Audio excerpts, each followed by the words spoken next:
Maligayang pagdating sa Dear Niece, isang channel ng mga kwentong hango sa tunay na karanasan ng mga Pilipino.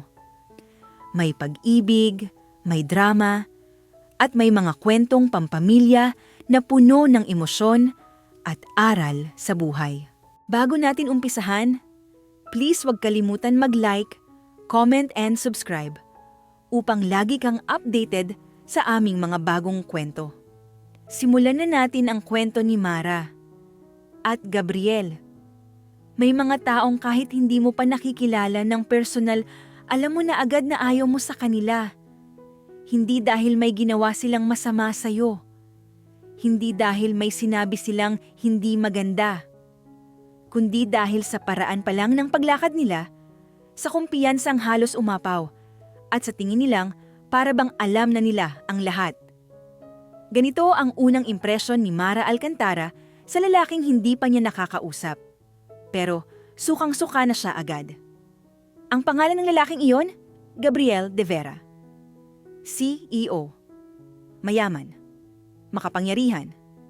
At ayon sa lahat ng tsismis sa opisina, sobrang yabang. Kapag dumating yan dito, huwag niyo akong idadamay. Mataray na sabi ni Mara habang inaayos ang mga dokumento sa mesa niya. Umangat ang kilay ni Samira Cruz, ang best friend niya sa opisina, habang nakasandal sa cubicle divider. Grabe ka naman, hindi mo pa nga nakikita ng personal. Hindi ko na kailangang makita, sagot ni Mara nang walang pag-aalinlangan. Kilalang kilala ko na ang mga ganyang klase ng lalaki. Anong klase? Yung sanay purihin, sanay sundin, at sanay isipin na umiikot ang mundo sa kanila. Napailing si Samira. CEO yon, Mara. Siyempre mayabang. Hindi excuses yon, diretso niyang sagot. Ang pagiging mayaman at makapangyarihan, hindi lisensya para maging hambog. Hindi na sumagot si Samira. Ngumiti lang siya, yung nangiting parang may alam. Maghanda ka na. Mahina nitong sabi. Dumating na raw siya ngayon. Huminto ang kamay ni Mara sa pag-aayos ng folder. Ngayon? Napatingin siya kay Samira. Hindi ba next week pa ang meeting? Binago ang schedule, sabi nito. Surprise visit!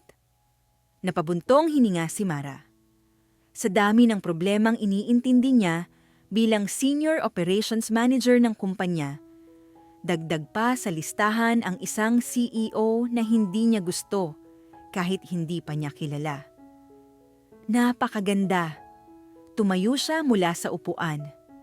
Itinuwid ang likod at inayos ang salamin niya. Kung may isang bagay na sigurado siya, hindi siya magpapa-impress. Kahit pa CEO iyon. Kahit pa si Gabriel de Vera pa ang taong iyon. Tahimik ang buong floor nang bumukas ang elevator. Parang may kusang nag-off na ingay sa paligid. Isa-isang tumigil ang mga pag-uusap. May mga ulo na napalingon, may mga mata na napatitig. At doon unang nakita ni Mara ang lalaking kinaiinisan na niya sa isip. Matangkad, malinis ang ayos. Simple ang suot pero halatang mamahalin. May kumpiyansang hindi pilit, pero hindi rin mahinhin. Parang sanay na sanay sa atensyon. Wow! Mahina ngunit hindi nakaligtas sa pandinig ni Mara ang bulong ng isang empleyada. Ang gwapo pala niya sa personal, napairap si Mara. Gwapo? At hindi pa ba sapat ang hitsura para ma-justify ang kayabangan? Naglakad si Gabriel, papalapit, kasunod ang ilang executives. Hindi siya nagmamadali, parang alam niyang lahat ay nakatingin sa kanya. At tama siya. Huminto siya sa gitna ng floor. Good morning! Malamig pero malinaw ang boses niya. Hope I'm not interrupting anything important. May ilang tumawa. May mga ngumiti. Si Mara? Hindi gumalaw. Hindi siya ngumiti. Hindi siya tumingin. Nagpatuloy lang siya sa ginagawa niya. Napansin niyon ni Gabriel. At sa unang pagkakataon, may isang tao sa floor na hindi sumamba sa presensya niya.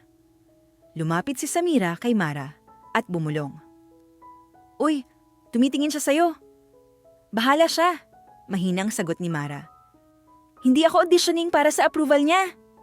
Ngumisi si Samira. Pero huli na.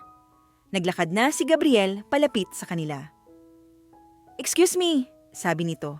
Nakapako ang tingin kay Mara. Are you the operations manager here? Dahan-dahang tumingin si Mara. Diretso, walang ngingti, walang kilig. Yes, matipid niyang sagot.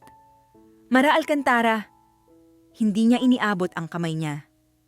Napansin yon ni Gabriel pero hindi siya nag-react. Sa halip, ngumiti siya. Yung ngiting sanay makuha ang gusto. So, you're the one keeping this branch alive, sabi niya. Impressive! Kung akala niya matutuwa si Mara, nagkamali siya. Trabaho ko yon. Walang emosyon niyang sagot. Hindi kailangan ng papuri para gawin ng maayos ang responsibilidad. Tumahimik ang paligid. Bahagyang umangat ang kilay ni Gabriel. Interesting! Hindi siya sanay sa ganitong sagot. Straight to the point, anya. I like that. Hindi sumagot si Mara. Sa halip, tiningnan niya ang relo niya. May meeting po ako in 10 minutes, sabi niya. Kung may concern kayo, mas maigi pong doon natin pag-usapan. May diin ang bawat salita. CEO o hindi. Hindi siya magpapaastang maliit. Sandaling nagkatitigan ang dalawa. Walang ngumiti. Walang umatras. At sa pagitan ng katahimikang iyon, may kung anong hindi maipaliwanag. Hindi kilig. Hindi galit. Isang uri ng tensyon. Fine, sabi ni Gabriel sa wakas. Lead the way, Miss Alcantara. Hindi na nag-aksaya ng oras si Mara. Tumalikod siya at naglakad palayo. Hindi niya alam kung bakit, pero ramdam niya ang tingin ng lalaki sa likuran niya. At ayaw niya iyon. Sa isip niya, isa lang ang malinaw. Hindi niya gusto ang lalaking iyon. At hinding-hindi siya mahuhulog sa isang tulad ni Gabriel de Vera. Kahit kailan. Kung may isang bagay na kinaiinisan si Mara Alcantara, iyon ay ang mga sitwasyong wala siyang kontrol. At sa araw na iyon, isang buong araw ang nakalaan para sa ganoong klaseng sitwasyon. Isang meeting, isang CEO, at isang desisyong hindi niya hiningi. Wait, anong ibig mong sabihin ikaw ang magiging counterpart ko? Mariing tanong ni Mara habang nakatayo sa conference room, nakaharap kay Gabriel de Vera na kalmado lang na nakaupo sa dulo ng mesa. Exactly what it sounds like, sagot ng lalaki habang nakasandig sa upuan. I'll be overseeing the new operations flow for this branch. Napatawa si Mara, hindi dahil nakakatawa, kundi dahil hindi siya makapaniwala. Sir, kontrolado, pero may talim ang boses niya. May sarili kaming system dito na matagal nang gumagana. At kung may babaguhin man, hindi kailangan ng CEO approval. Putol ni Gabriel.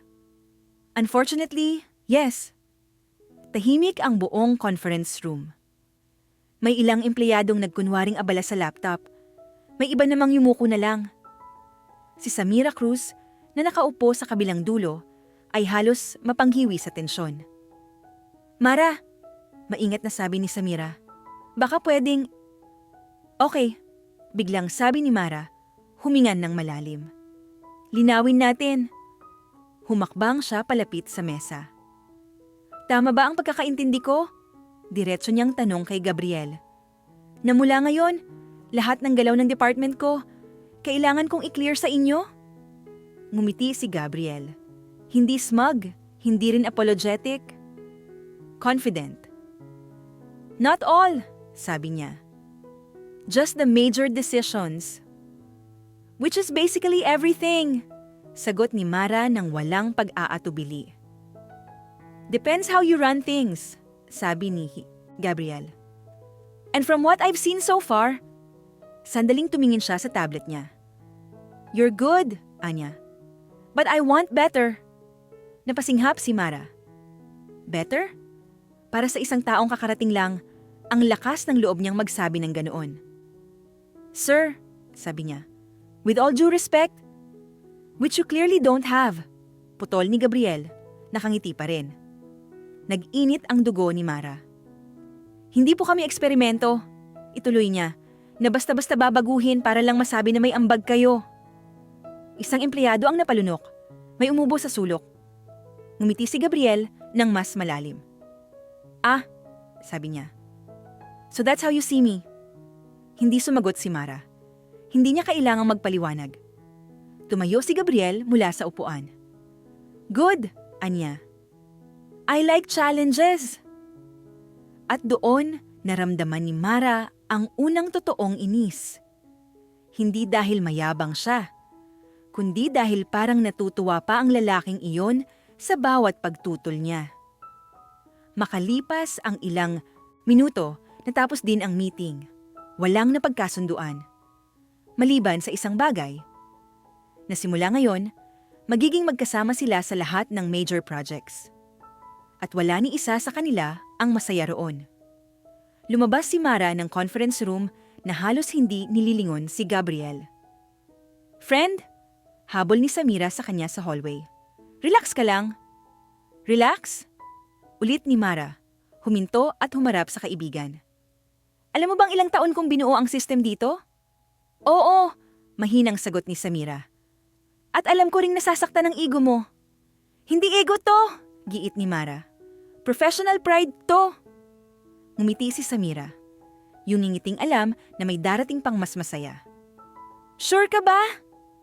Bago pa makasagot si Mara, may pamilyar na boses na sumingit. Miss Alcantara? Napapikit si Mara sandali. Hindi siya lumingon agad. Sir De Vera, sabi niya sa malamig na tono. May ilang files akong kailangan, sabi ni Gabriel. Now! Humarap si Mara. Diretso ang tingin. Pwede pong i-email, anya. Mas mabilis kung personal, sagot nito. Busy ako, diretso niyang sagot.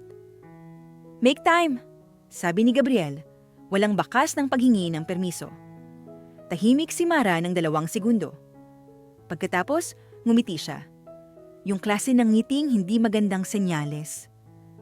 Okay, anya. Follow me. Nagulat si Samira.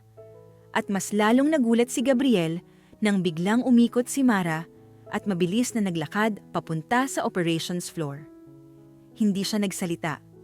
Hindi siya naghintay. At wala siyang pakialam kung sumunod ba ang CEO o hindi. Pero sumunod si Gabriel. At doon nagsimula ang sapilitang pagsasama. Here, sabi ni Mara, habang inilalapag ang isang makapal na folder sa mesa ni Gabriel. This is our workflow, anya. Every step, every approval, every contingency. Tiningnan ni Gabriel ang folder. Impressive, anya. Hindi pa tapos, putol ni Mara. Before you suggest anything, basahin niyo muna yan ng buo. Umangat ang kilay ni Gabriel. Are you ordering me? Oo, walang emosyon niyang sagot.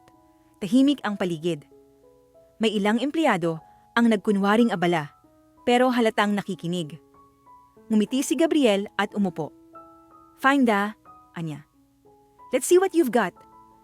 Habang nagbabasa si Gabriel, nakapamewang lang si Mara. Hindi siya nagsalita, pero bawat segundo ay parang hamon. Ilang minuto ang lumipas. Tsk, sabi ni Gabriel. You're strict. Efficient, sagot ni Mara. You don't leave room for flexibility, sabi nito. Because mistakes cost money, anya. At innovation, dagdag ni Gabriel. Hindi lahat ng innovation kailangan, giit ni Mara. Minsan ego lang, tumingin si Gabriel sa kanya. Diretso, tahimik, at sa sandaling iyon, hindi niya nakita ang isang masungit na empleyada, kundi isang babaeng may paninindigan. Interesting, mahina niyang sabi. Anong interesting? Sagot ni Mara. Na hindi ka natatakot, anya. Sa alin? Sa akin. Hindi agad sumagot si Mara. Sa halip, ngumiti siya. Hindi po kayo multo, aniya. Sa iyo lang po kayo. May ilang empleyadong napangiti. At sa unang pagkakataon mula nang dumating siya sa branch na iyon, Tumawa si Gabriel. Hindi malakas, hindi pilit, pero totoo. At doon, bahagyang nainis si Mara. Dahil ayaw niyang makita ang lalaking iyon na parang tao lang din. Pagkatapos ng mahaba at tensyonadong umaga, dumating ang lunch break. Naglakad si Mara palabas ng building. Kailangan niya ng hangin. Tahimik siyang naglalakad nang biglang may humarang sa kanya. "Lunch?" tanong ni Gabriel. Nakangiti. Napatingin si Mara sa kanya mula ulo hanggang paa. "Hindi tayo magkaibigan," anya. "Business lunch," sabi nito. "Forced interaction." Napairap si Mara. "Ang kapal ng mukha mo," anya. Ngumisi si Gabriel. "CEO perk." Tumigil si Mara sa paglalakad. Huminga siya ng malalim. "Okay, anya. Pero isang condition. Name it." "Walang yabang," sabi niya. "Walang CEO card at walang pa-impress." Ngumiti si Gabriel. Deal. Hindi niya alam kung bakit, pero sa sandaling iyon, may kung anong nagsimulang gumalaw. Isang bagay na ayaw niyang aminin. Isang bagay na pilit niyang tatanggihan. Dahil malinaw sa kanya ang isang bagay. Sukang-suka siya sa mayabang na CEO na ito. At hinding-hindi iyon magbabago. Hindi alam ni Mara Alcantara kung anong mas kinaiinisan niya. Ang katotohanang pumayag siyang mag-lunch kasama si Gabriel de Vera, o ang katotohanang hindi niya magawang umatras kahit may pagkakataon pa. Tahimik silang naglalakad palabas ng building. Walang nagsasalita. At para kay Mara, mas gusto niya ang ganoong katahimikan kaysa sa yabang ng lalaking nasa tabi niya. "Dito," sabi ni Gabriel habang huminto sa harap ng isang maliit na restaurant sa kanto. Napatingin si Mara sa karatula. Simple, walang ingrandeng pangalan, walang sosyal na disenyo. "Akala ko, ba CEO ka?" tanong niya, hindi mapigilang mapanukso. "Hindi ba dapat nasa fine dining tayo?" Ngumisi si Gabriel. "Akala ko ba walang CEO card?" sagot nito. Napangiti si Mara ng bahagya bago niya agad pinigilan ang sarili. "Tutse," anya. Pumasok sila sa loob. Tahimik ang lugar. May ilang empleyadong halatang regular customers. Umupo sila sa maliit na mesa malapit sa bintana. "Order ka na," sabi ni Gabriel, iniabot ang menu. Hindi agad kinuha ni Mara. "Hindi ako sanay na nililibre, anya." "Hindi kita nililibre," sagot ni Gabriel. "Company expense," napairap si Mara. "CEO card, anya." "Fine," tumawa si Gabriel. "Libre." Umorder sila. Tahimik ulit. Ngumiti si Mara sa sarili. Kung ganito palagi, baka kayanin niya. Pero syempre, hindi iyon tatagal. "Alam mo," biglang sabi ni Gabriel habang hinihintay ang pagkain, "hindi kita in-expect na ganito." Umangat ang kilay ni Mara. "Ganito paano?" tanong niya. "Diretso," sagot niya. "Matapang. Hindi ba dapat?" anya. "Maraming natatakot magsalita sa harap ko," sabi ni Gabriel. "Mas gusto ang manahimik kaysa mawalan ng pabor." "Kung ganun," sabi ni Mara, "hindi sila dapat nandito." Napatingin si Gabriel sa kanya. At sa unang pagkakataon, walang bakas ng yabang sa mga mata nito. "Hindi lahat may choice," mahina niyang sabi. Tumahimik si Mara. May kung anong bumigat sa hangin. Hindi niya alam kung bakit, pero parang may ibang ibig sabihin ang sinabi nito. Dumating ang pagkain. Nabuhayan ang mesa. "Salamat," sabi ni Mara sa staff. Habang kumakain, napansin niya ang isang bagay. Hindi pala maarte si Gabriel. Hindi reklamador. Hindi rin mapili. Tahimik lang siyang kumakain parang normal na tao. Hindi CEO, hindi boss. Isang lalaking gutom lang. At ayaw niya iyon. Ayaw niyang makita ang lalaking ito bilang normal. Mas madali siyang inisin kung hambog lang ito. "So," sabi ni Mara matapos ang ilang subo, "bakit ka talaga nandito?" "Para ayusin ang branch," sagot ni Gabriel. Hindi yan, sabi niya. Pwede mo namang gawin yan remotely. Sandaling nag-isip si Gabriel. Tama ka, anya. Pero mas gusto kong makita mismo. Hindi ka nagtitiwala?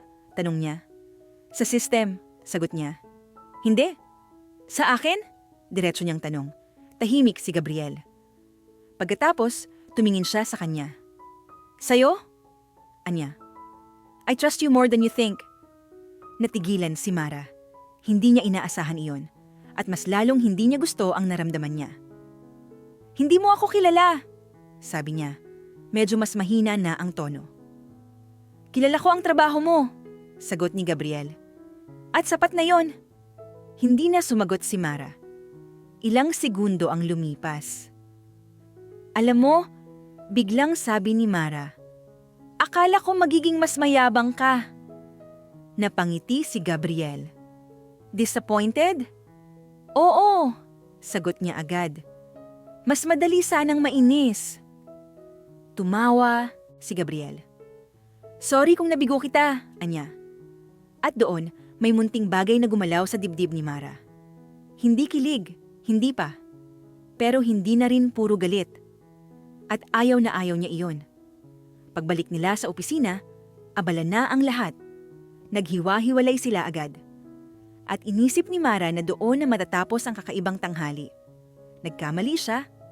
Makaraan ng ilang oras, nagkaroon ng aberya sa system. Nagkagulo ang operations floor. Mara! Sigaw ng isang empleyado. May error sa processing! Mabilis siyang tumayo. Anong error? Tanong niya habang papalapit sa screen. Delayed ang approvals, sagot ng isa. Nagbabounce back yung requests. Napamura si Mara sa isip.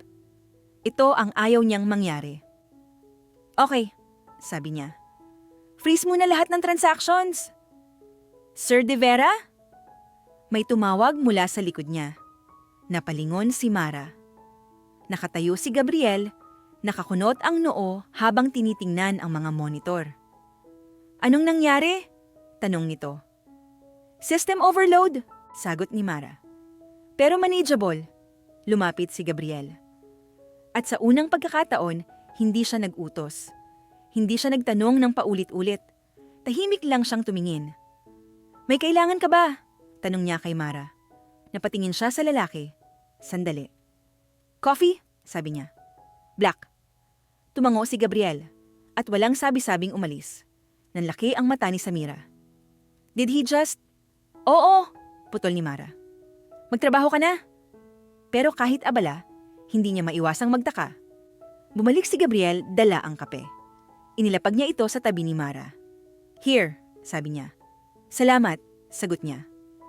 At doon, habang abala sa pag-aayos ng problema, napansin ni Mara ang isang bagay. Hindi umalis si Gabriel. Nanatili siya sa tabi niya. Tahimik. Mapagmasid. Parang bantay. At sa isang sandali, naramdaman ni Mara ang pagod. Hindi pisikal. Emosyonal. Napapikit siya saglit. Hey! Mahina ang boses ni Gabriel. Okay ka lang? Hindi siya sumagot agad. Okay lang, aniya sa huli. Sanay na ako. Napakunot noo si Gabriel. Hindi dapat, aniya. Tumingin si Mara sa kanya. Anong hindi dapat? Na ikaw lang ang sumasalo, sagot nito. Tahimik ulit.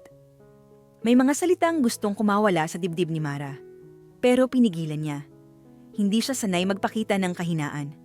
Hindi sa harap ng CEO. Lalo na hindi kay Gabriel De Vera. Systems back, sigaw ng isang empleyado. Huminga ng maluwag si Mara. Good job, sabi niya. Unti-unting bumalik sa normal ang paligid. At sa katahimikang iyon, narinig niya ang boses ni Gabriel. Good leadership, mahina nitong sabi. Hindi niya alam kung bakit, pero mas tumama iyon kaysa sa lahat ng papuri na natanggap niya dati. Don't get used to it, sabi ni Mara. Pilit ibinabalik ang tono niya. Ngumiti si Gabriel. Too late, anya. Tumalikod si Mara. Pero sa unang pagkakataon, hindi niya maalis ang munting tanong sa isip niya. Paano kung mali siya? Paano kung hindi lang mayabang ang CEO na ito? Agad niyang iniling ang ulo. Hindi. Imposible. Sukang-suka pa rin siya sa kanya. Siguro. Kung may isang bagay na ayaw ni Mara Alcantara, iyon ay ang pakiramdam na parang may gumugulo sa maayos niyang mundo. At sa linggong iyon, hindi lang isa ang gumugulo.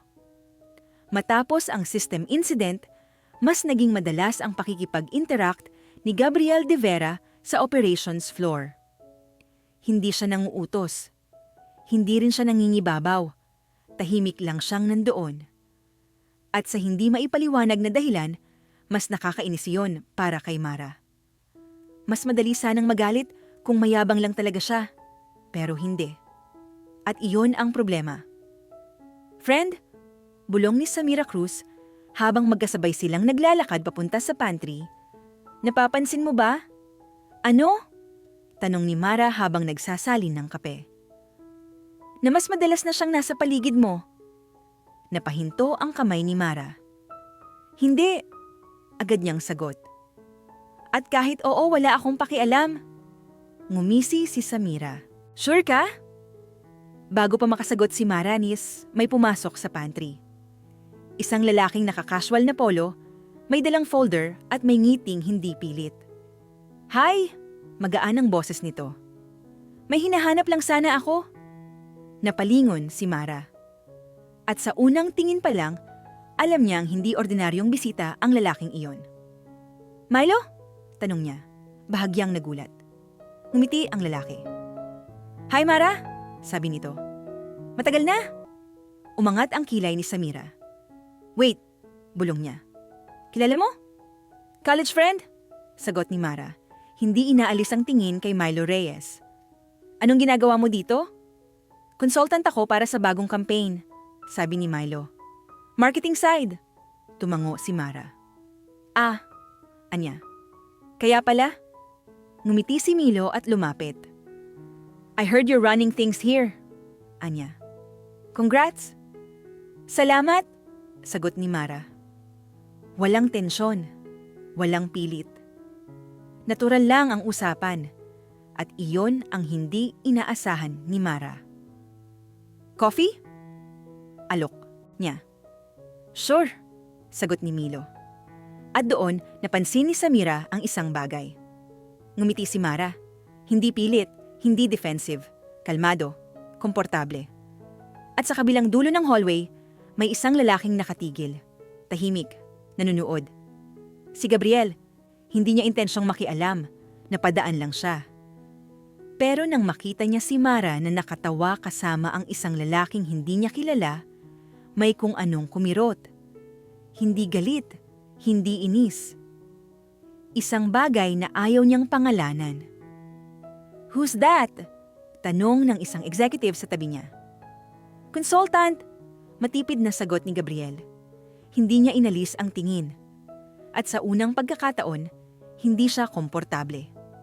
Lumipas ang araw na iyon nang mas mabilis kaysa inaasahan. At sa bawat oras, mas napapansin ni Gabriel ang presensya ni Milo. Sa meeting, sa hallway, sa pantry. At sa bawat pagkakataon, kasama niya si Mara. Nag-uusap, tumatatawa.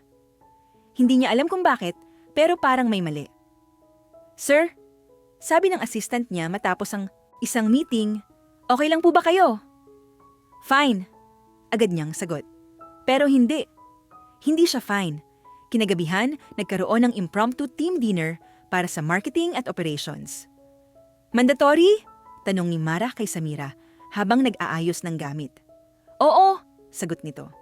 CEO's orders. Napairap si Mara. Of course.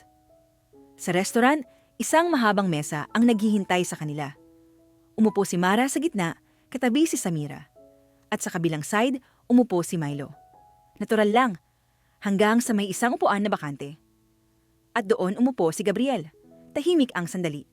Nagkatinginan si Mara at Gabriel. Walang nagsalita. Ah, sabi ni Milo. Ikaw pala ang CEO. Tumango si Gabriel. Gabriel, sabi niya. Iniabot ang kamay. Milo, sagot nito. Nagkamay sila. Mahigpit, maikli, at may kung anong hindi nakikita ng iba. So, sabi ni Samira para basagin ang tensyon. Cheers sa successful quarter! Nagtaasan ng baso ang lahat. Habang kumakain, napansin ni Gabriel ang mga maliliit na bagay. Kung paano makinig si Milo kay Mara. Kung paano ito magtanong, hindi sumasapaw. Kung paano tumawa si Mara nang hindi nag-iingat. Hindi defensive, hindi nakataas ang pader. At iyon ang ikinainis ni Gabriel. Hindi dahil gusto niya si Mara. Hindi, imposible. Pero bakit parang may nawawala sa kanya? Kamusta ka na, Mara? Tanong ni Milo habang kumakain. Busy, sagot niya. As usual. Still carrying the world on your shoulders. Sabi ni Milo, may lambing ang tono. Ngumiti si Mara. Someone has to! Sa kabilang dulo ng mesa, bahagyang humigpit ang hawak ni Gabriel sa kutsilyo.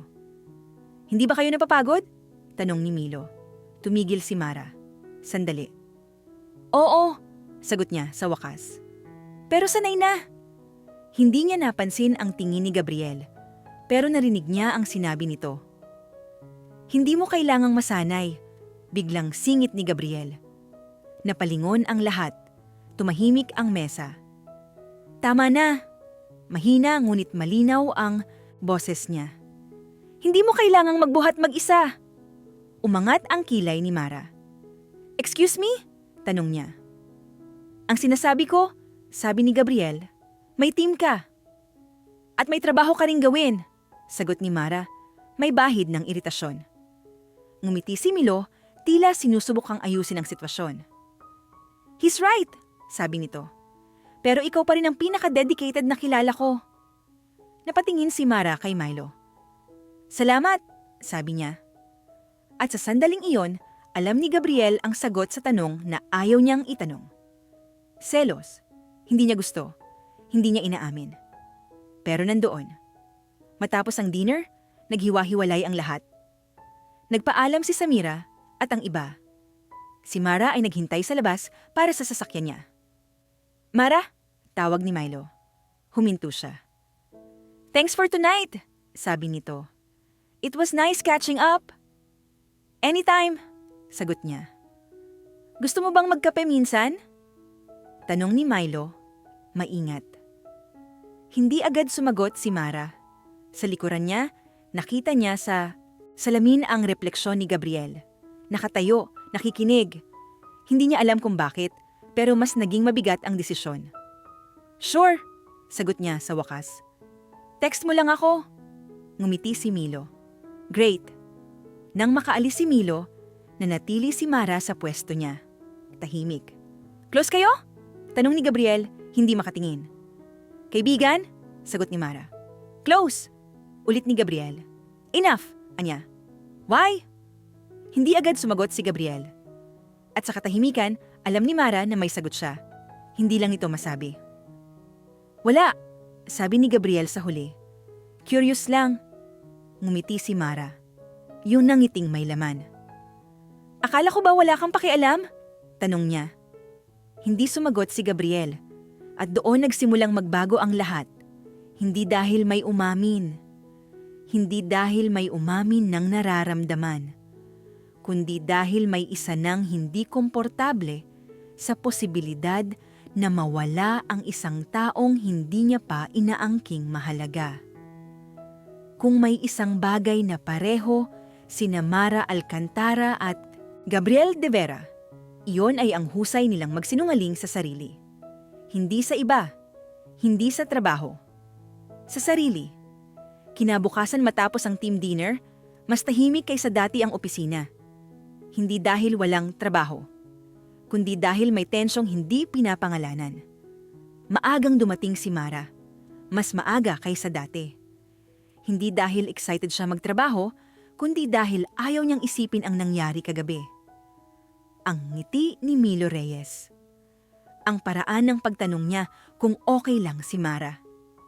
At ang katahimikan ni Gabriel pagkatapos noon. Wala siyang dapat isipin. Kaibigan lang si Milo. At si Gabriel? Boss lang. CEO. Mayabang. Period. Pero bakit parang mas maingay ang isip niya kaysa sa opisina? Good morning! Napalingon si Mara. Si Gabriel. Nakatayo sa tapat ng cubicle niya. Kalmado. Profesional. Parang walang nangyari kagabi. Good morning! Sagot ni Mara. Pantay ang tono. May hawak na folder si Gabriel. May revisions ako sa proposal, sabi nito. Can we go over it? Tumango si Mara. 5 minutes, Anya. Hindi ako magtatagal. Pumasok sila sa maliit na meeting room. Tahimik. Masyadong tahimik. About the marketing timeline, sabi ni Gabriel habang binubuksan ang folder. I think we should move it earlier. Hindi pwede, agad na sagot ni Mara. Operations won't be ready. Tight lang, sabi ni Gabriel. Not impossible. Hindi ka naman nang sasalo kapag nagka-aberya, sagot niya. May bahagyang iritasyon. Umangat ang kilay ni Gabriel. Ako ang CEO, sabi niya. Of course, I'll take responsibility. Napangiti si Mara ng bahagya. Hindi masaya. Responsibility sa papel, anya. Ako ang nasa frontline. Tahimik si Gabriel sandali. Tama ka, sabi niya sa wakas. Let's keep your timeline. Natigilan si Mara. Hindi niya inaasahan ang ganoong sagot. Okay, Anya, medyo nagulat. Good. Tumayo si Gabriel, pero hindi pa siya lumabas. Mara, sabi nito. Napatingin siya. About last night, Anya. Tumigil ang mundo ni Mara sa isang segundo. Work dinner, putol niya agad. Nothing personal, tumango si Gabriel. Good, sabi nito. That's what I thought. Lumabas siya ng meeting room. Naiwan si Mara na nakatitig sa pinto. Hindi niya alam kung bakit, pero parang may kirot. Hindi malaki, hindi masakit. Pero sapat para magtaka siya. Sa kabilang dako ng opisina, nakasandal si Gabriel sa bintana ng executive lounge. Tahimik. Iniisip ang eksaktong parehong bagay.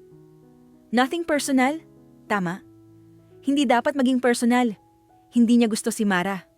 Hindi dapat. Masyado siyang komplikado. Masyadong prangka. At hindi madaling paikutin. Hindi siya ang tipo ng babaeng mahuhulog sa kanya. At hindi rin siya ang tipo ng lalaking mahuhulog. Pero bakit may kung anong sumikip sa dibdib niya nang makita niyang ngumiti si Mara kay Milo? Hindi selos. Hindi. Concern lang. Professional concern. Iyon ang sasabihin niya. Pagdating ng hapon, nagkaroon ng small briefing sa marketing floor. Present si Milo. Nang pumasok si Mara, agad siyang tinanguan nito. Hey! Sabi ni Milo. Mahina ang boses. Hi! Sagot ni Mara. Simple. Pero sapat para mapansin ni Gabriel mula sa likuran. Umupo si Mara sa unahan. Sa gilid, nakatayo si Gabriel. Tahimik. Nanunood. Regarding the launch, sabi ni Milo, we need someone from operations to coordinate closely with us. Tumayo si Mara. Ako na, sabi niya. Ngumiti si Milo. Perfect, sabi nito. I was hoping you'd say that. May ilang empleyado ang napangiti. Si Gabriel, nanatiling tahimik, ngunit sa loob may gumagalaw. Then let's meet later, sabi ni Milo. Coffee? Napatingin si Mara sa kanya. Saglit. Sure, sagot niya. Hindi niya alam kung bakit, pero ramdam niyang may nakatingin sa kanya. At tama siya. Paglingon niya, nakita niya si Gabriel. Diretso ang tingin. Walang emosyon. At iyon ang mas nakakainis. Matapos ang meeting, naglakad si Mara papunta sa pantry. Kailangan niya ng tubig at katahimikan. Hindi niya inaasahan na may susunod. Busy ka pala, sabi ni Gabriel mula sa likod niya. Hindi siya lumingon agad. Trabaho, sagot niya. Hindi ba gusto mo yon? Hindi ko sinabing ayaw, sabi ni Gabriel. Huminto si Mara at humarap. Then what? Tanong niya. Wala, sagot nito. Just making an observation. Observation ng CEO? Anya. Oo, sabi niya. Na parang masaya ka. Umangat ang kilay ni Mara. At problema ba yon? Hindi, agad niyang sagot. Good, sabi ni Mara. Because I don't see why it should concern you. Tahimik si Gabriel. Sandali. Hindi rin naman kita pinipigilan, sabi niya. Pinipigilan saan? Tanong ni Mara. Sa kahit ano, sagot nito. Ngumiti si Mara. Ngiting may laman. Good, anya. Because I don't need permission. Tumalikod siya at umalis. Sa bawat takbang niya, mas pinipilit niyang paniwalaan ang sarili. Wala siyang pakialam, hindi siya apektado, hindi siya nasasaktan. At lalong hindi siya kinikilig. Kinagabihan, nagkita sina Mara at Milo sa isang kafe malapit sa opisina. Tahimik, relaxed. Kumusta ka talaga? Tanong ni Milo matapos ang ilang minuto. Umupo si Mara ng mas maayos. Okay, sagot niya. Pagod lang. Lagi ka namang pagod, sabi ni Milo. May lambing. Hindi ka pa rin nagbabago. Ngumiti si Mara. May nagbabago ba talaga? Tumawa si Milo. Meron, sabi nito. Mas matapang ka na. Hindi sumagot si Mara. Sa halip, uminom siya ng kape. At sa salamin ng kafe, may nakita siyang pamilyar na anyo. Nakatayo sa labas. Si Gabriel. Hindi niya alam kung aksidente o sinadya. Hindi niya alam kung bakit naroon. Ang alam lang niya, hindi siya komportable. Nang magtagpo ang mga mata nila, walang umiwas. Walang kumaway. At sa sandaling iyon, pareho nilang alam ang isang bagay. Kahit pilitin nilang itanggi, kahit sabihin nilang wala lang, may nararamdaman na. At ang mas masakit, pareho nilang pinipiling huwag aminin. Kung may isang araw na gustong burahin ni Mara Alcantara sa kalendaryo, iyon ang araw na iyon. Ang araw na pinagsabay ang pagod, selos na ayaw aminin, at mga salitang matagal nang nag-aabang na makawala. Maaga pa lang ay ramdam na ni Mara ang bigat ng hangin. May paparating na executive presentation. Critical. Make or break para sa bagong proyekto. At ang mas masakit? Si Milo Reyes ang isa sa mga presenters. Hindi iyon problema. Hindi dapat. Pero naging problema ito nang ipaalam ni Gabriel de Vera ang isang desisyon na hindi man lang idinaan sa kanya. Mara, sabi ng assistant ni Gabriel, pinapatawag ka ni Sir sa conference room. Now. Huminga ng malalim si Mara. Alam na niya kung ano ito at ayaw niya. Pagpasok niya sa conference room, nandoon na si Gabriel. Nakatayo sa harap ng screen. May ilang executives sa paligid. At ito ang final adjustment, sabi ni Gabriel habang ipinapakita ang slide. Marketing and operations will now be consolidated under one lead. Tumigil ang mundo ni Mara. Excuse me, diretso niyang sabi, lumapit sa mesa. Anong ibig mong sabihin? Lumingon si Gabriel. Kalmado. Parang inaasahan ng reaksyon. Para mas mabilis ang execution, anya. I'll take over the final approvals. Nanikip ang dibdib ni Mara. So you're sidelining me? Tanong niya, hindi na maitago ang galit. Hindi, sagot ni Gabriel. Streamlining. Streamlining? Ulit ni Mara. After everything? Tahimik ang mga executives. May ilang nagpalitan ng tingin. Mara, maingat na sabi ni Gabriel. This isn't personal. Napatawa si Mara. Mabagal. Mapait. Of course. Anya. Hindi naman talaga nagiging personal sa'yo ang mga desisyon mo. Mara, mas mabigat na ang boses ni Gabriel.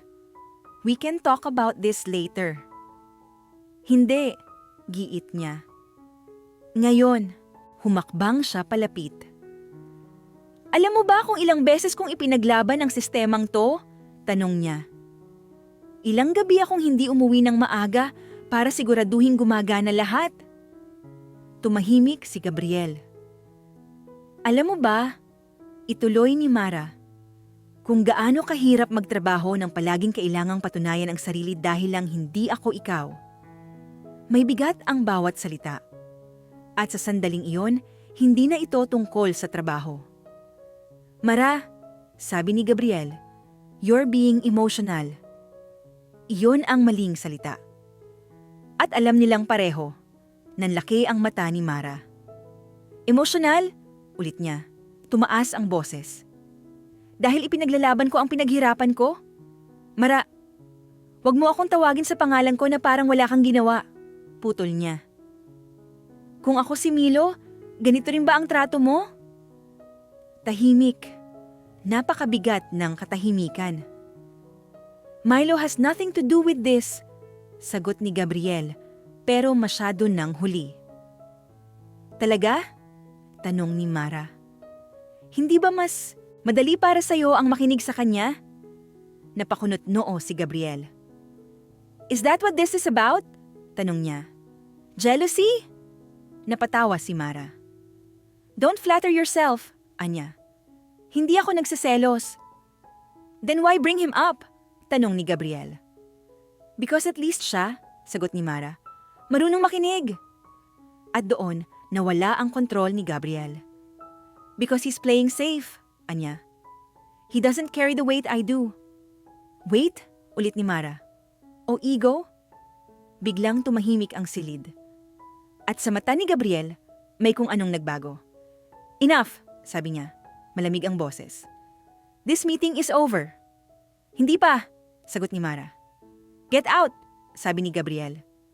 Nanlaki ang mata ng mga executives. Mara, may sumubok pumagitna.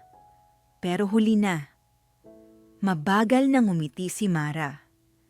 Ngiti ng isang taong nasaktan. Okay, Anya. Kung yan ang gusto mo. Kinuha niya ang folder sa mesa. Congratulations! Sabi niya, diretso kay Gabriel. You've just proven everything I feared. Tumalikod siya at naglakad palabas. Hindi siya lumingon. Hindi siya umiyak. Pero bawat hakbang niya ay parang may pirasong nababasag sa loob niya. Sa labas ng conference room, nandoon si Samira Cruz. Agad nitong nakita ang mukha ni Mara. Mara, maingat nitong tawag. Hindi siya sumagot. Naglakad lang siya hanggang makarating sa rooftop.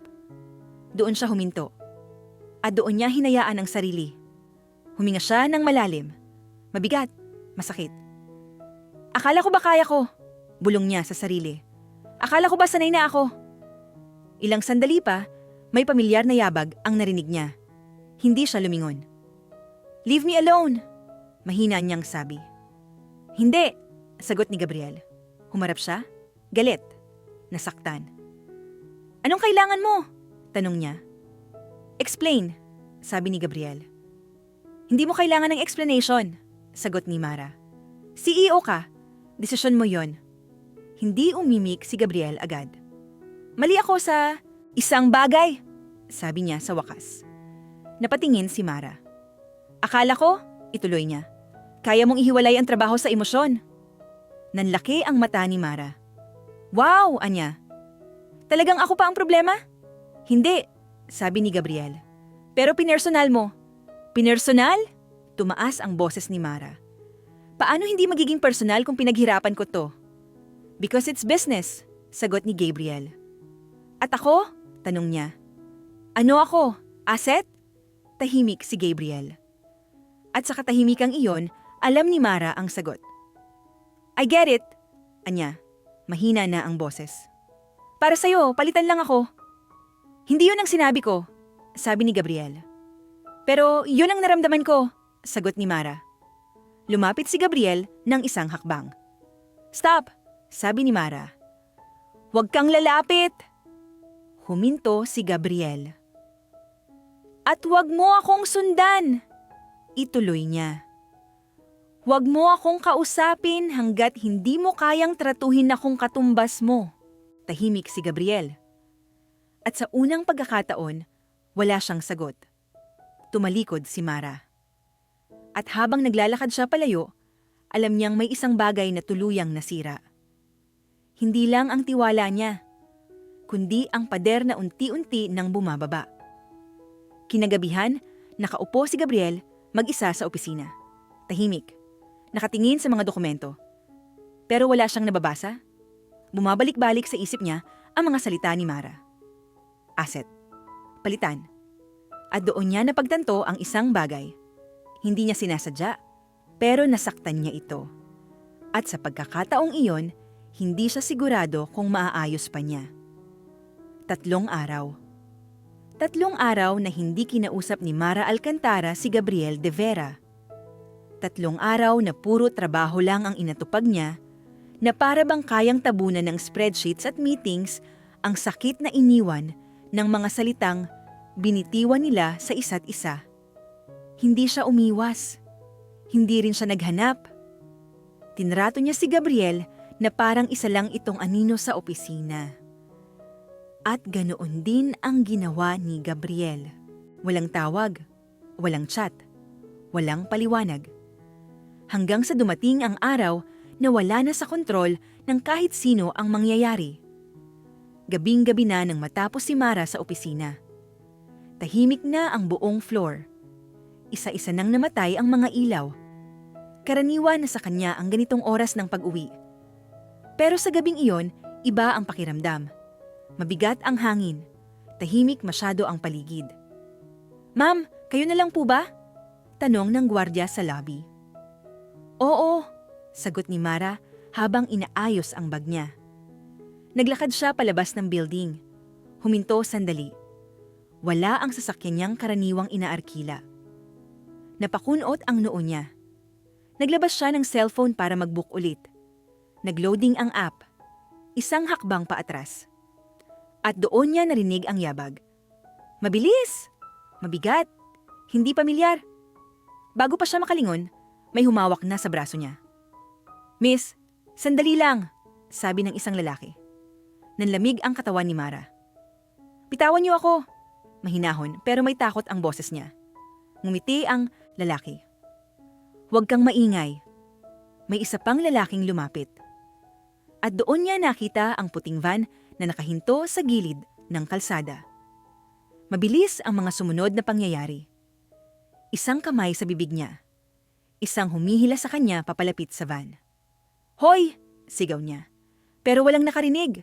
O kung may nakarinig man, wala nang oras para umaksyon. Sa isang iglap, nasa loob na siya ng van. Sumara ang pinto. At doon, sa gitna ng dilim at kaba, isang pangalan ang pumasok sa isip niya. Gabriel. Samantala, sa kabilang bahagi ng lungsod, nakaupo si Gabriel mag-isa sa opisina. Maliwanag pa ang ilaw sa loob ng executive room. Pero madilim ang isip niya. 3 araw na niyang inuulit sa sarili na tama ang ginawa niya. 3 araw na niyang sinasabing, trabaho lang iyon. Business decision. Walang personalan. Pero bakit hindi siya mapakali? Bakit parang may kulang? Nag-vibrate ang cellphone niya. Isang mensahe. Galing kay Samira Cruz. "Gabriel, kasama mo ba si Mara?" Nanikip ang dibdib niya. "Hindi," agad niyang tinype. "Bakit?" Matagal bago dumating ang reply. Hindi siya sumasagot, hindi pa siya umuuwi. Tumayo si Gabriel. Nasaan siya huling nakita? Sa opisina, mag-isa. Hindi na siya nag-isip pa. Kinuha niya ang susi ng kotse at mabilis na lumabas ng building. Habang nagmamaneho, may kung anong kumakain sa dibdib niya. Takot. Hindi niya kayang ipaliwanag. Pero malinaw. May mali. Sa loob ng van, pilit na kinokontrol ni Mara ang paghinga niya. Nakaupo siya sa pagitan ng 2 lalaki. Nakatali ang mga kamay niya. "Anong gusto niyo?" tanong niya. Pilit pinatatatag ang boses. Tumawa ang isa. "Relax lang," sabi nito. "Hindi ka namin sasaktan." "Hindi ako naniniwala," sagot niya. "Tama," sabi ng isa pa. "Hindi ka namin sasaktan. Kung susunod ka." Nagsalubong ang takot at galit sa dibdib ni Mara. "Kung pera lang ang gusto niyo, hindi ikaw ang kausap namin," putol ng lalaki. "Ang CEO." Nanlaki ang mata ni Mara. "Anong CEO?" tanong niya kahit alam na niya ang sagot. Si Gabriel de Vera, ngumisi ang lalaki. Kaibigan ka raw niya. Hindi agad nakasagot si Mara. Kaibigan? Hindi. Hindi sila magkaibigan. Pero bakit parang may kutsilyong humiwas sa dibdib niya nang marinig niya ang pangalan ni Gabriel sa ganitong paraan? Huminto ang van sa isang abandonadong bodega. Mabaho, madilim, malamig. Hinila si Mara palabas. Dinala siya sa loob at doon siya iniwan. Mag-isa, nakatali, sa dilim. Huminga siya ng malalim. Hindi siya iiyak, hindi siya susuko. Pero sa unang pagkakataon, hindi niya maiwasang matakot. Hindi para sa sarili niya, kundi para sa taong alam niyang isasama siya sa problemang ito. Pagdating ni Gabriel sa opisina, nasa lobby na si Samira. Luhaan, takot.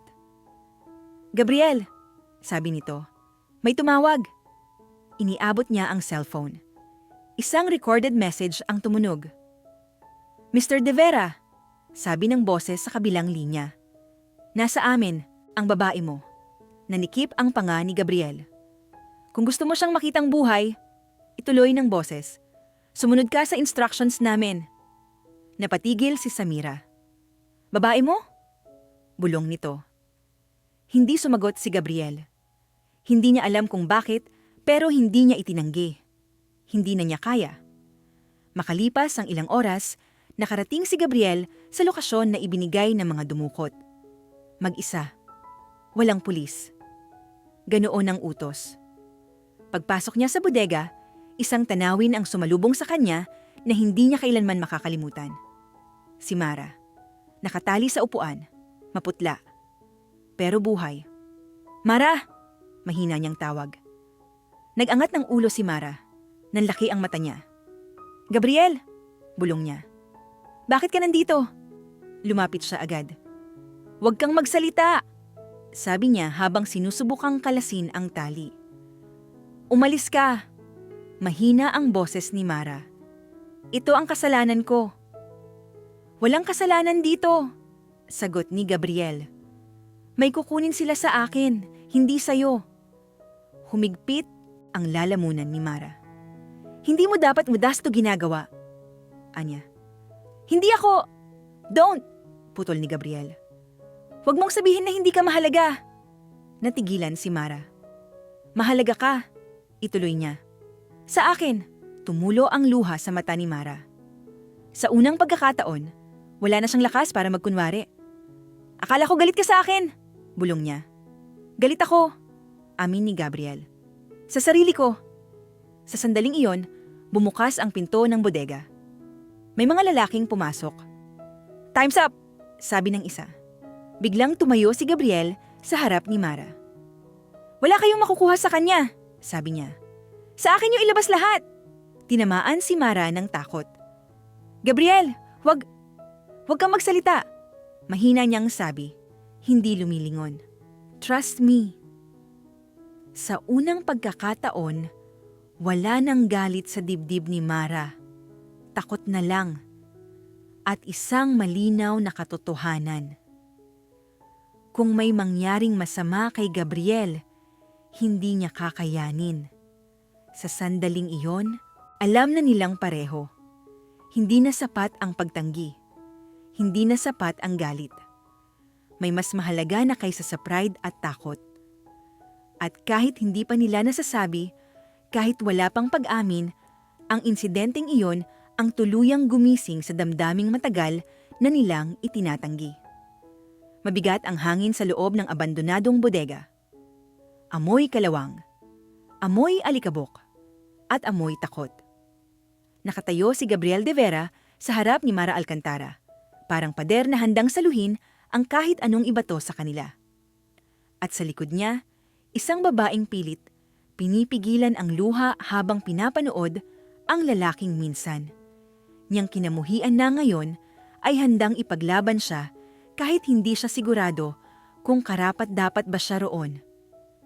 Ang drama niyo sabi ng isa sa mga lalaki habang umiikot sa kanila. Parang pelikula. Hindi pinansin ni Gabriel. Buong atensyon niya ay nasa kay Mara. Listen to me, mahina ngunit mariin niyang sabi. Ano man ang mangyari, huwag kang magsasalita. Huwag kang gagalaw! Gabriel! Nanginginig ang boses ni Mara. Please, huwag mong gawin to! Lumapit ang isa sa mga lalaki. Sabi namin sa'yo, sabi nito kay Gabriel, sumunod ka lang, kung hindi... Hindi na nito natapos ang sasabihin. Biglang tumunog ang cellphone ng lalaki. Tumigil ang lahat, tiningnan nito ang screen. Boss, sabi niya. Okay, oo. Ibinalik nito ang tingin kay Gabriel. May pagbabago, anya. Hindi lang ransom ang gusto. Nanikip ang dibdib ni Mara. Anong gusto nyo? Tanong ni Gabriel, hindi umaalis sa pwesto. Gusto ng boss namin ng assurance, sabi ng lalaki. Isang pirma, isang dokumento. Tahimik si Gabriel. Kung yun ang kailangan, sabi niya, ibibigay ko. Mr. De Vera, napasigaw si Mara. Hindi mo pwedeng isuko ang kumpanya mo dahil sa akin. Lumingon si Gabriel. At sa unang pagkakataon, wala na siyang itinago. Wala nang CEO. Wala nang boss. Lalaking handang umamin. Huwag kang magsalita na parang wala kang halaga. Mahina niyang sabi. Dahil sa akin meron. Tumulo ang luha sa mata ni Mara. Hindi mo ako kailangang iligtas. Anya. Hindi ako mahina. Alam ko, sagot ni Gabriel. Pero hindi ibig sabihin, nun kailangan mong kayanin mag-isa. Napalunok si Mara. Ang mga salitang iyon, ang matagal na niyang gustong marinig. Hindi mula sa isang kaibigan, hindi mula sa pamilya, kundi mula sa isang taong nakikita siya. Talaga. Habang inaayos ng mga lalaki ang dokumento, hinila si Gabriel palayo ng kaunti. Sa likod nila, nakaupo pa rin si Mara, nakatali, pero mas malinaw na ngayon ang isip. Gabriel, mahina niyang tawag. Lumingon ang lalaki. Sorry, sabi ni Mara, luhaan. Sa lahat ng sinabi ko sa'yo, sa pag-aakala kong isa ka lang mayabang na CEO. Lumapit si Gabriel sa kanya. Hindi ka nagkamali, anya. Mayabang talaga ako. Bahagyang ngumiti si Mara sa gitna ng luha. Pero mali ako sa isang bagay, ituloy niya. Akala ko wala kang pakialam. Tahimik si Gabriel. Pagkatapos, dahan-dahan siyang lumuhod sa harap ni Mara.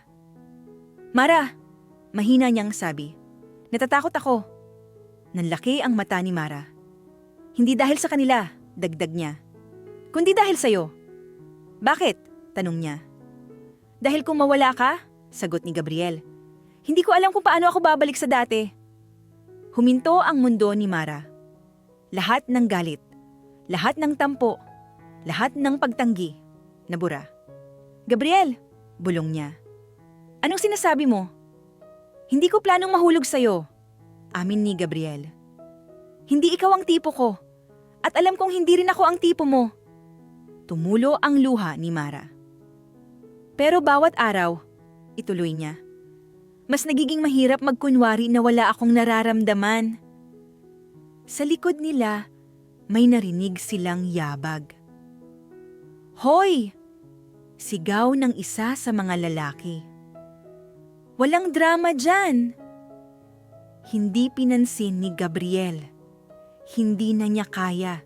Mara, sabi niya, malinaw at totoo. Gusto kita! Isang iglap, isang hininga, isang pag-amin, hindi sigaw, hindi enggrande. Pero sapat para mabasag ang huling pader ni Mara. Gusto rin kita, sabi niya, nanginginig ang boses. Hindi ko lang inamin dahil natatakot ako. Sa akin? Tanong ni Gabriel. Sa sarili ko, sagot niya. Dahil kapag minahal kita, wala na akong kontrol. Ngumiti si Gabriel. Sa gitna ng bodega. Sa gitna ng panganib. Then let me be the one you don't control, anya. Biglang may malakas na tunog sa labas. Sirena. Sunod-sunod! Nanlaki ang mata ng mga kidnappers. Mga pulis! Sigaw ng isa. Nagkagulo ang lahat. Hinila si Gabriel palayo. Mara! Sigaw niya. Mag-ingat ka! Sigaw ni Mara. Sa gitna ng kaguluhan, may putok ng baril. Isang malakas na tunog, isang sigaw, at isang katawan ang bumagsak. "Gabriel!" sigaw ni Mara. Halos mapunit ang lalamunan. Nanlaki ang mga mata niya nang makita ang lalaking minahal niya na nakahandusay sa sahig. Hindi gumagalaw. Dugo? Hindi niya makita nang maayos. Ang alam lang niya, hindi siya makahinga. "Gabriel!" ulit niya, umiiyak. Pinilit niyang kumawala sa tali. "Please!" bulong niya. "Huwag ka naman." Lumapit ang isang pulis at tinulungan siyang makawala. Tumakbo siya papunta kay Gabriel. "Hey!" mahina niyang sabi. Hawak ang mukha nito. "Gising!" Walang sagot. "Please!" iyak niya. "Wag mo akong iwan ngayon." Tumulo ang luha sa pisngi niya. "Hindi pa kita napapatawad," anya. "Hindi pa kita nasusungitan ulit." Isang bahagyang paggalaw, isang pag-ungol. Dahan-dahang dumilat si Gabriel. "Wow!" mahina niyang sabi. "Confession under pressure, classic." Nanlaki ang mata ni Mara. "Wisit ka!" sigaw niya sabay hampas sa dibdib nito. "Akala ko patay ka na!" "Aray!" tumawa si Gabriel. "Mas masakit yang kaysa bala." Napaupo si Mara sa sahig. Humagulgol at sa unang pagkakataon, hinayaan niyang yakapin siya ni Gabriel. Mahigpit, protektado. "At least," mahina niyang sabi. "Alam ko na." "Ano?" tanong ni Gabriel. "Na hindi lang pala galit ang nararamdaman ko," sagot ni Mara. "Kundi takot na mawala ka." Ngumiti si Gabriel. At sa gitna ng sirena at flashing lights, nangyari ang pag-amin na kahit kailan ay hindi na nila mababawi. May mga sandaling pagkatapos ng matinding pangyayari, hindi ingay ang naiwan, kundi katahimikan. At iyon ang mas mahirap tiisin. Nagising si Mara Alcantara sa isang silid na amoy disinfectant. Maliwanag, tahimik. May mahinang tunog ng makina sa tabi niya. Sandaling naglakbay ang isip niya. Bodega, sirena, putok ng baril. Si Gabriel. Bigla siyang umangat mula sa kama. "Gabriel!" paos niyang tawag. "Mara?" Napalingon siya. Nakatayo si Samira Cruz sa tabi ng kama niya. Namumugto ang mga mata, pero nakangiti. "Relax," sabi nito. "Okay na kayo pareho." Napahawak si Mara sa dibdib niya. "Nasaan siya?" agad niyang tanong. "Sa kabilang kwarto," sagot ni Samira. "Tinamaan ng bala ang balikat niya pero hindi malala." Nanlambot ang katawan ni Mara. Umupo siya muli. "Thank God!" bulong niya. Tumahimik sandali si Samira. Pagkatapos, ngumiti ng makahulugan. "So," anya. "Care to explain?" Napatingin si Mara sa kanya. "Explain what?" "Yung part na umiiyak ka habang yakap-yakap mo siya," sabi ni Samira. "At yung part na narinig ng kalahating emergency room na sumisigaw ka ng pangalan niya." Namula si Mara. "Hindi yun." "Don't," putol ni Samira. "Hindi ka naman magaling magsinungaling." Napabuntong hininga si Mara. Hindi na siya nakipagtalo. Pagkatapos ng ilang oras, pinayagan siyang lumabas ng kwarto. Dahan-dahan siyang naglakad sa hallway ng ospital. At doon niya nakita si Gabriel. Nakaupo sa wheelchair. May benda sa balikat. Mukhang pagod. Pero buhay. Huminto si Mara sa ilang hakbang mula sa kanya. Nagtagpo ang mga mata nila at biglang bumalik ang lahat ng emosyon. Takot, ginhawa. At isang bagay na hindi niya alam kung paano haharapin. "Hi!" mahina niyang sabi. "Hi!" sagot ni Gabriel. Walang yabang, walang biro, tahimik. Isang nurse ang lumapit. "Sir, kailangan na po kayong ibalik sa room," sabi nito. Tumango si Gabriel. Tumingin ulit siya kay Mara. "Talk later?" tanong niya. Tumango si Mara. "Later." At sa isang salita na iyon, pareho nilang alam na hindi magiging madali ang later. Lumipas ang mga araw. Bumalik sa normal ang opisina. Parang walang nangyari. Pero para kina Mara at Gabriel, may nagbago. Hindi na sila nag-aaway. Hindi na rin sila nagbibiruan. Tahimik. Masyadong tahimik. Sa meeting, nag-uusap sila tungkol sa trabaho. Professional. Maayos. Pero walang personal. At iyon ang mas masakit. Mara, tawag ni Samira isang hapon. Hindi ba dapat, alam mo na? Napatingin si Mara. Alin? Mag-usap kayo, sabi nito. Hindi pwedeng ganito lang. Busy siya, sagot ni Mara. Busy ka rin, sabi ni Samira. Pero hindi ka naman iniiwasan. Napailing si Mara. Hindi ko siya iniiwasan, anya. Iniiwasan ko ang gulo. Mas magulo yan, sabi ni Samira. Tahimik si Mara. Alam niyang tama ang kaibigan niya. Pero natatakot siya. Hindi na sa galit. Hindi na sa pride. Kundi sa posibilidad na totoo nga ang nararamdaman nila. At kung totoo iyon, wala nang atrasan. Sa kabilang banda, nakaupo si Gabriel mag-isa sa opisina niya. Nakatingin sa bintana. May benda pa rin ang balikat niya. Ngunit ang mas masakit ay wala sa katawan, kundi sa dibdib. Tuwing nakikita niya si Mara, parang may pagitan. Isang distansyang hindi niya alam kung paano tatawirin. Lumapit ang assistant niya. Sir, sabi nito, may meeting po kayo with Milo Reyes. Nanlaki ang mata ni Gabriel. Milo? Opo, sagot ng assistant. Marketing coordination, tumango si Gabriel. At sa unang pagkakataon, nakaramdam siya ng kaba. Sa meeting room, nandoon na si Milo Reyes.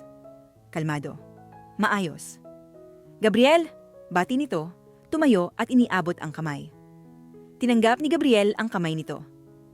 Thanks for coming, sabi niya. Nag-usap sila tungkol sa trabaho. Diretso, profesional. Hanggang sa hindi na nakatiis si Milo. Kumusta si Mara? Tanong niya. Huminto si Gabriel. Mabuti, sagot niya. Ngumiti si Milo. Mabuti, ulit nito. Concerned ako.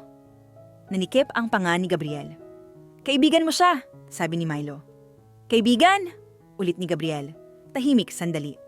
At higit pa? Tanong ni Milo. Diretsyong tumingin si Gabriel. Oo, amin niya. Kung papayag siya. Ngumiti si Milo. Hindi masakit, hindi bitter. Good, sabi nito. Then I'll step back. Nagulat si Gabriel. Ganun lang? Tanong niya. Tumango si Milo.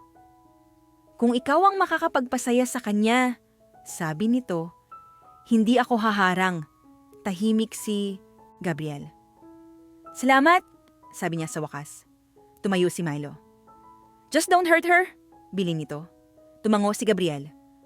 Kinagabihan, naglakad si Mara, palabas ng opisina. May nakita siyang pamilyar na sasakyan. Huminto ito sa harap niya. Bumaba si Gabriel. Mara! Tawag niya. Huminto si Mara. Tahimik. Can we talk? Tanong ni Gabriel. Huminga ng malalim si Mara. Matagal na niyang hinihintay ang sandaling ito. At kasabay noon, matagal din niya itong kinatatakutan. Okay, sagot niya sa wakas. At sa isang simpleng salita, alam nilang pareho. Hindi na pwedeng ipagpaliban. Hindi na pwedeng takasan. Dahil ang katahimikang iyon ay mas masakit kaysa sa lahat ng away na pinagdaanan nila. Tahimik ang loob ng sasakyan.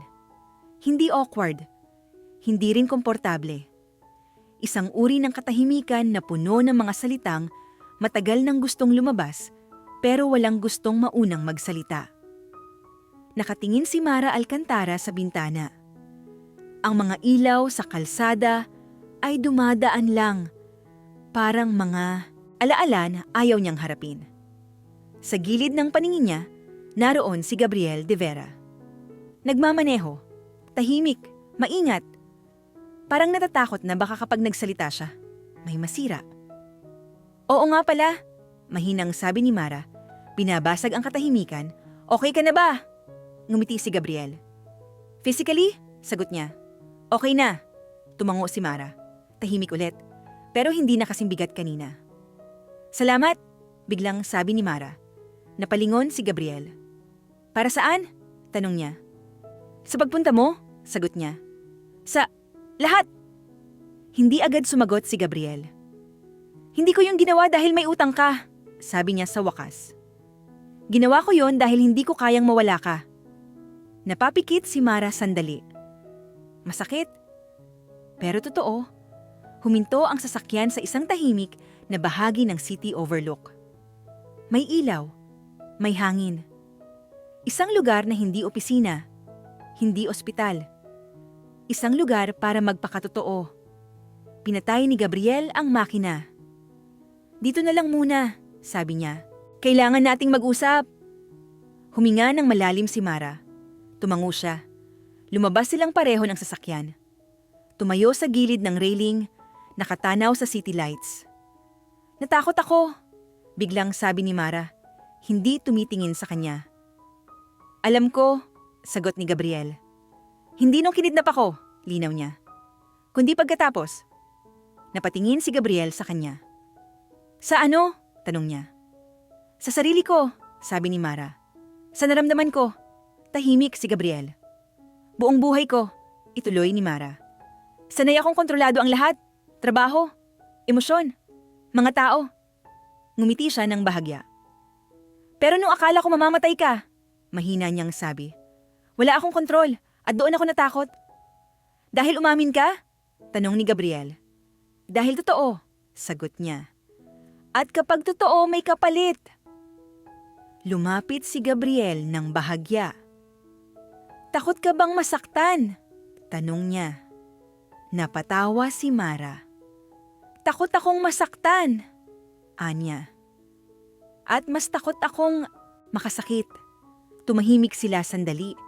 Ang hangin ay dumaan sa pagitan nila. Mara, sabi ni Gabriel, hindi kita yayayain sa isang bagay na hindi ko kayang panindigan. Napatingin siya sa kanya.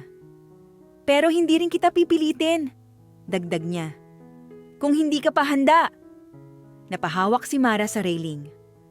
Gabriel, sabi niya, hindi ka ba natatakot? Ngumiti si Gabriel. Araw-araw, sagot niya. Pero mas natatakot akong magising balang araw na iniwasan kita dahil lang sa takot. Tumingin si Mara sa kanya. At sa unang pagkakataon, wala siyang pader. Wala siyang depensa. Hindi ko alam kung paano to gagawin, amin niya. Hindi ako sanay. Ngumiti si Gabriel. Hindi rin ako, sagot niya. Pero willing akong matuto. Tahimik, mabagal, isang hakbang palapit, hindi pa sila magkadikit. Pero ramdam na ramdam ni Mara ang presensya niya. May sasabihin pa ako, sabi ni Mara. Makikinig ako, sagot ni Gabriel. Nasaktan? Ako? Diretso niyang sabi. Hindi lang dahil sa desisyon mo sa trabaho, kundi dahil pinaramdam mo sa akin na madali akong palitan. Nanikip ang panga ni Gabriel. Mali ako, amin niya. At hindi ko yun maibabalik. Huminga siya ng malalim. Pero kung may pagkakataon, sabi niya, gagawin kong malinaw sa'yo araw-araw na hindi ka disposable, hindi sa trabaho, at lalong hindi sa buhay ko.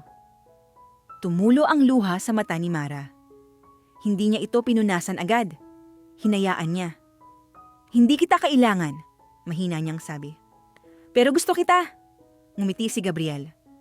At gusto kong piliin ka, sagot niya. Araw-araw. Nagkatinginan sila, hindi nagmamadali, hindi rin umatras.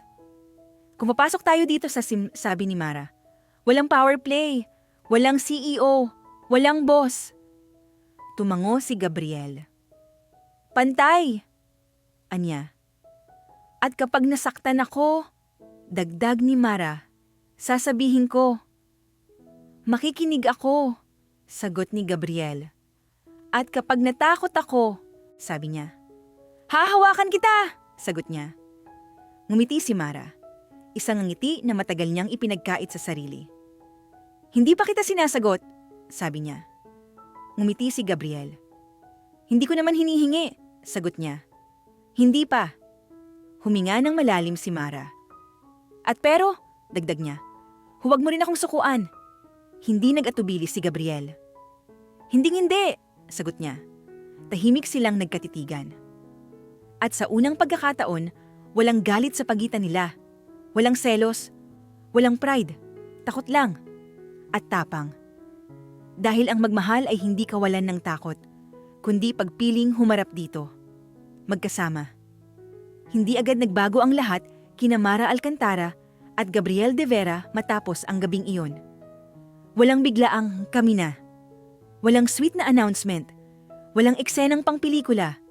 Pero may mga maliliit na bagay na unti-unting nag-iba ng direksyon ng mundo ni Mara. At iyon ang mas nakakatakot. Mas totoo. Kinabukasan sa opisina, maagang dumating si Mara. Sanay siyang nauuna. Pero laking gulat niya nang makita ang isang kape na nasa desk na niya. Walang note. Walang pangalan. Pero alam niya kung kanino galing. Hindi niya hinawakan agad. Tinitigan lang niya. Parang sinusukat kung anong klaseng panliligaw ito. Maya-maya, dumaan si Gabriel. Hindi siya huminto. Hindi siya nag-good morning. Hindi siya tumingin. Pero nang makarating sa pinto ng opisina niya, bahagya siyang lumingon. "Kape mo yan," sabi niya, casual. "Baka lumamig." Naglakad na siya palayo. Napangiti si Mara. Konti lang, pero sapat. Lumipas sa mga araw. At sa bawat araw, may ginagawa si Gabriel na hindi kailangang ipaliwanag. Hindi siya nagbago bilang CEO. Pero nagbago siya bilang tao. Sa meetings, hindi na siya basta nagde-decide. Input ni Mara? Madalas niyang itanong. Hindi para ipakita. Hindi para magpa-impress. Kundi dahil talagang nakikinig siya. At napansin niyon ng lahat. Mukhang may pinagbago si Sir, bulong ng isang manager. Parang mas grounded, sabi ng isa. Si Mara, tahimik lang. Pero ramdam niya. At mas lalong nakakatakot iyon. Isang gabi, may overtime ang team. Pagod na pagod si Mara. Masakit ang ulo. At hindi niya namalayang mag-isa na lang siya sa floor. Biglang may kumatok sa glass door ng department. Si Gabriel. May hawak na supot. "Dinner," sabi niya. "Hindi negotiable." Napabuntong hininga si Mara. "CEO ka na! Food delivery ka pa!" Anya. Ngumite si Gabriel. "Multi-skilled," sagot niya. Umupo sila sa maliit na table. Hindi magkatabi, hindi magkatapat, magkaharap, pantay. "Kumain ka," sabi ni Gabriel. "Hindi ka productive kapag hindi ka nagda-dinner." "Tinatandaan mo na?" tanong ni Mara. "Matagal na," sagot niya. "Hindi ko lang inaamin." Tahimik silang kumain. Komportable. Walang pilit na nausapan. At doon na-realize ni Mara na mas delikado ang ganitong katahimikan. Dahil hindi ito awkward. Natural ito. Sa sumunod na linggo, may biglaang crisis sa supplier. Delay. Malaki. Si Mara ang unang tinawagan. Pero bago pa siya makarating sa site, nandoon na si Gabriel. Hindi nakasuit. Naka-long sleeves lang. Nakataas ang manggas. "Anong ginagawa mo dito?" tanong ni Mara. "Hindi kita iiwan mag-isa sa ganito," sagot niya. Hindi niya ginamit ang authority niya. Ginamit niya ang oras niya. Buong araw silang magkasama. Nag-aayos. Nagpupuyat. At sa huli, naayos nila ang problema. Pagod. Pero magaan. "Salamat," sabi ni Mara habang naglalakad sila palabas. "Hindi mo kailangang magpasalamat," sagot ni Gabriel. "Kasama yan." Napatingin si Mara sa kanya. "Kasama saan?" tanong niya. "Sa pagpili sa'yo," diretso niyang sagot. Hindi siya ngumiti. Hindi siya nagbiro. Sinabi niya iyon na parang pinaka-natural na bagay sa mundo. Isang hapon, nagulat si Mara nang may dumating na delivery.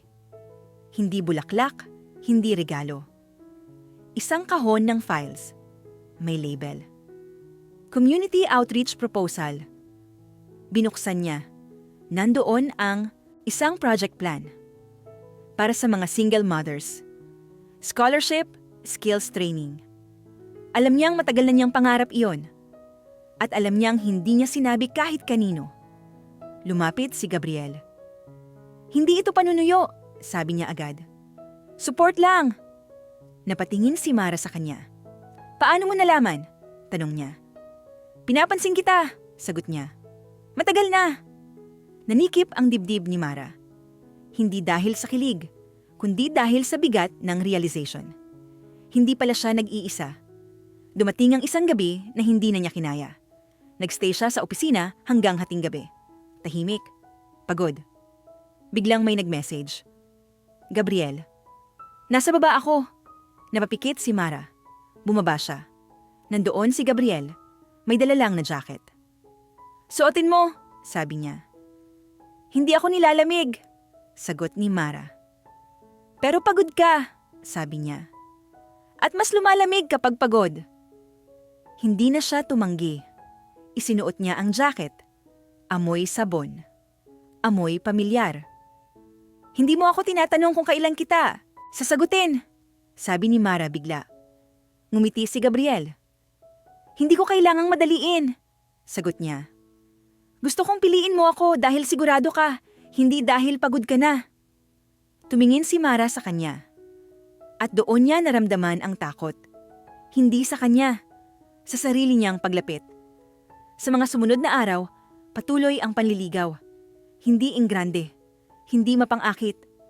Consistent, tahimik. At sa bawat araw, mas nahihirapan si Mara na magkunwari.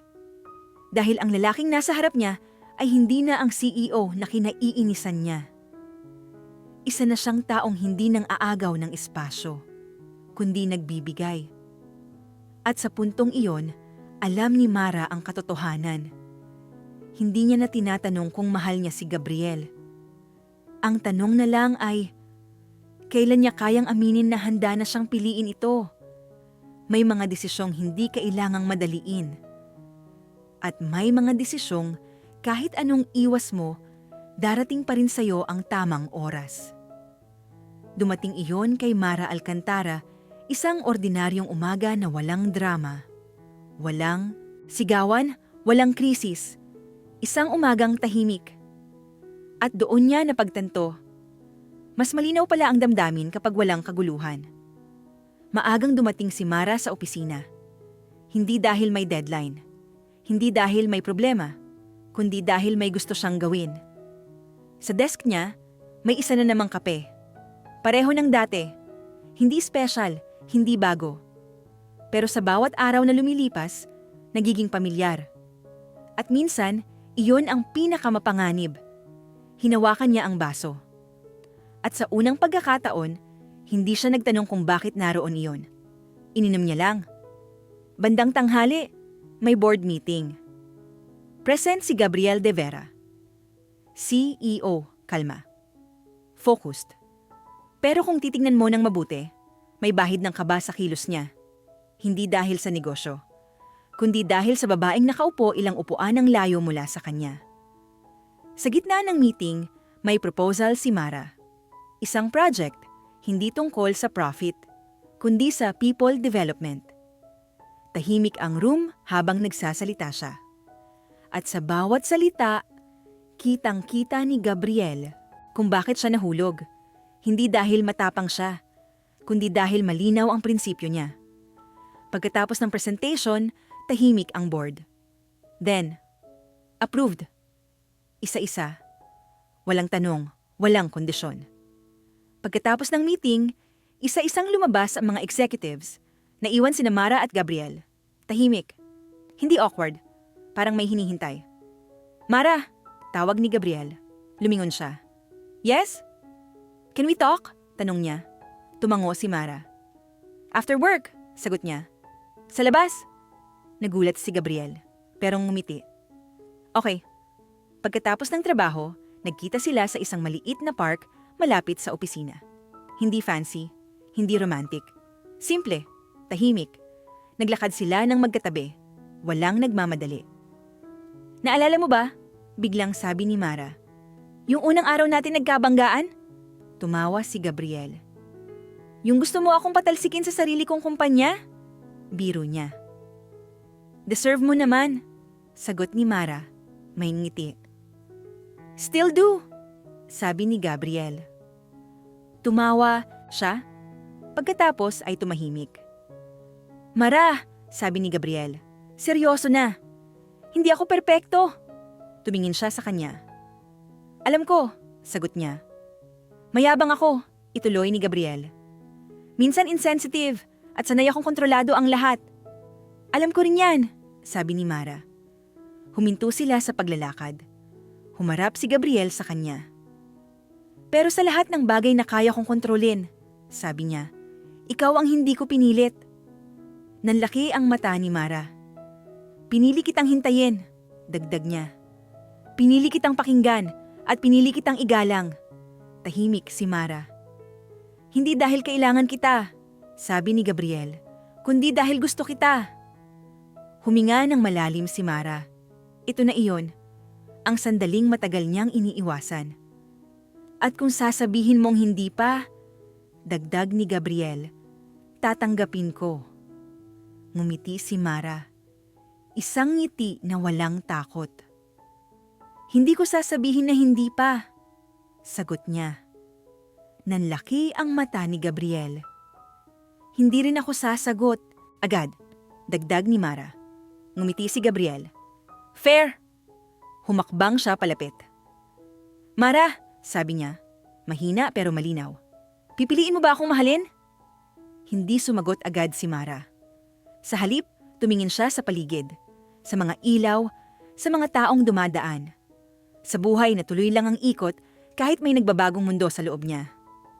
Buong buhay ko, sabi niya sa wakas, pinili kong hindi umasa. Napatingin si Gabriel. Pinili kong huwag sumandal, ituloy niya. Pinili kong ako lang. Ngumiti siya. Pero ikaw, sabi niya. Hindi mo ako tinulak. Hindi mo rin ako hinila. Huminga siya ng malalim. Nandyan ka lang. Tumulo ang luha sa mata niya. Pipiliin kita, sabi ni Mara. Hindi dahil kailangan kita, kundi dahil gusto kong makasama ka. Nanlambot ang balikat ni Gabriel.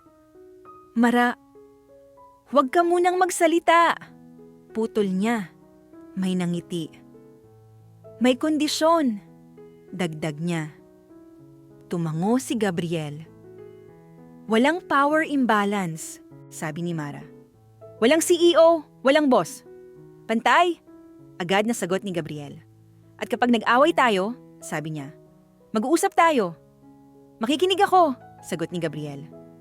At kapag natakot ako, sabi niya, hahawakan kita, sagot niya. Ngumiti si Mara. Then yes, anya, pipiliin kita. Hindi sumigaw si Gabriel. Hindi tumalon. Ngumiti lang siya. Parang panalo na siya sa lahat ng laban sa buhay. Salamat, mahina niyang sabi. Lumapit siya. Hindi agad humalik. Hinintay niya. At si Mara, sa unang pagkakataon, ang lumapit. Isang halik. Hindi madalian. Hindi magarbo. Pero sigurado. Makalipas ang ilang buwan, mas naging tahimik ang buhay nila. Mas simple, mas totoo. Hindi nila in-announce agad sa opisina. Pero alam ng lahat, sa paraan ng pakikinig ni Gabriel, sa paraan ng pagtayo ni Mara. Isang araw, habang naglalakad sila pa uwi. Alam mo, sabi ni Mara, dati sukang-suka ako sa'yo. Tumawa si Gabriel. CEO effect. Mayabang, dagdag niya. Tumango si Gabriel. Guilty. Ngumiti si Mara. Hindi ko akalaing yan sabi niya. Ikaw pala ang taong matututo akong piliin. Humawak si Gabriel sa kamay niya. At hindi ko akalaing, sagot niya. Ang babaeng ayaw sa akin ng babaeng hindi ko na kayang pakawalan. Magkahawak kamay silang naglakad. Walang drama. Walang perpekto. Pero totoo. At minsan, iyon ang pinakamagandang ending. Naway nagustuhan nyo ang kwento natin ngayon araw. Huwag kalimutan ang mag-subscribe upang lagi kang updated sa ating mga bagong kwento. Salamat sa suporta.